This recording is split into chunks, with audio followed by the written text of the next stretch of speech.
மட்டுமல்ல, அம்மா உணவகத்தில் அந்த ஏழைகள், கர்ப்பிணி தாய்மார்கள், மாற்றுத்திறனாளிகள், முதியோர்களுக்கு அவள் வசிக்கின்ற இடத்திற்கு சுட சுட உணவு தயாரித்து வழங்கப்பட்ட அரசாங்கம் அதிமுக அரசாங்கம்.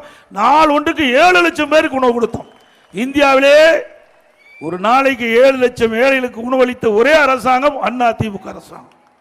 இப்படி மக்களுக்காக செயல்பட்ட அரசு அதிமுக அரசு. இன்றைக்கு அப்படி அல்ல.